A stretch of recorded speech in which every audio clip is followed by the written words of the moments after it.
Mr. Marston, how are you? Good, Miss McFarland. How are you? I'm well.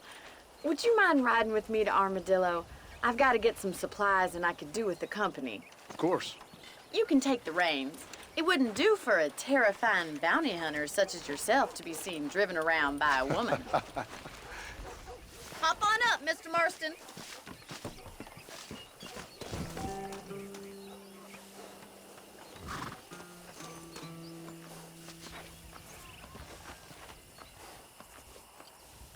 Let's just go. I don't want to keep Paul waiting.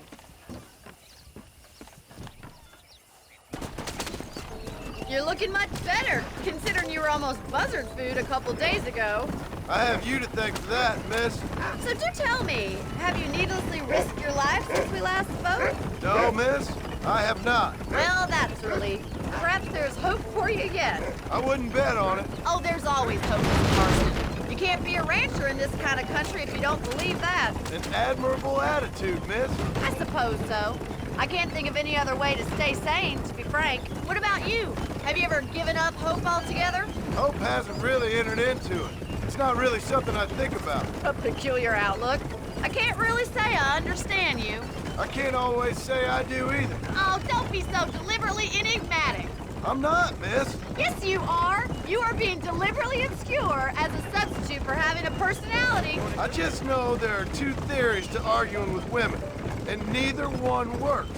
I'm not even going to dignify that gibberish with a response.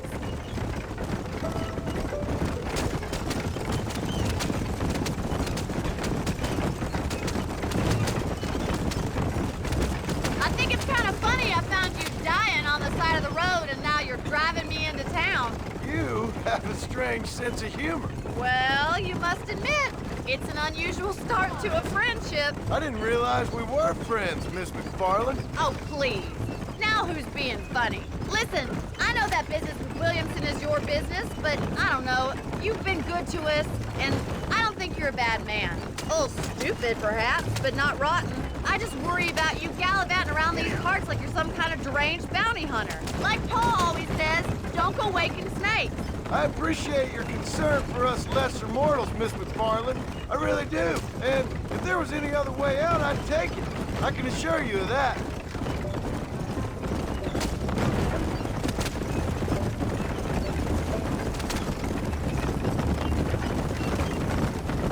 You never did tell me where you live. I have a small holding up in Great Plains. A farmer? Yeah, and I'm the Queen of England. And at what point during your day of hunting down outlaws do you find time to raise chickens? Only been at it 3 years or so. I guess I'm kind of new to it. You're telling me? So who's looking after this farm of yours right now? Uncle. Well, he's not my uncle, as far as I know. Just an old dog who's as lazy as a lizard on a hot day. The kind of fella laboring under the delusion that age brings wisdom. Sounds like the perfect person to leave in charge of your entire livelihood.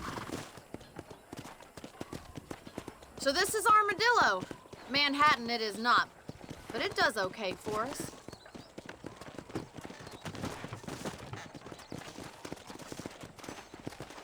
Most important thing for you right now is getting yourself into Dr. Johnson's office to purchase some medicine.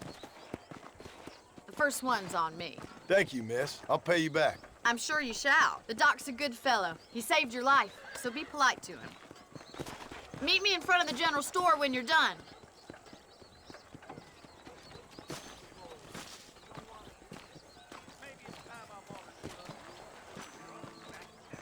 How do you do? I think Miss Largent told me the same thing.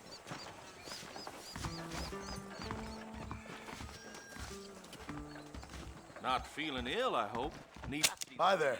I'm selling some good tonics if you need them. Hello. Any trouble, let me know. Appreciate it.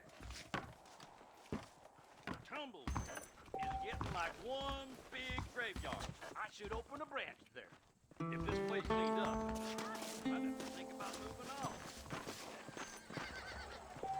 Well, look at you. Well, ain't you a fine side of beef?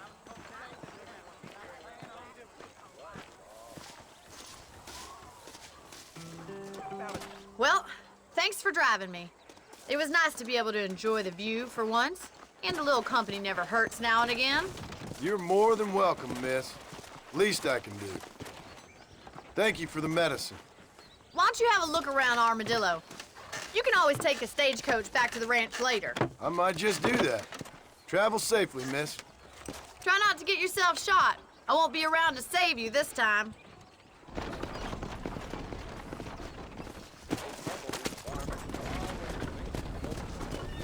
Reyes is as revolutionary as Napoleon.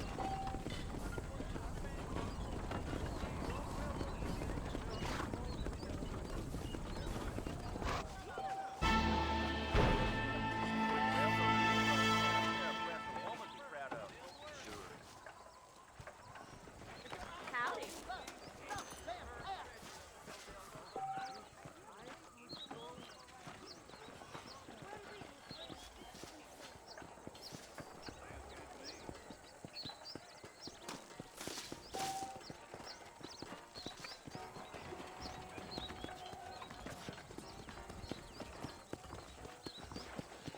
You don't say.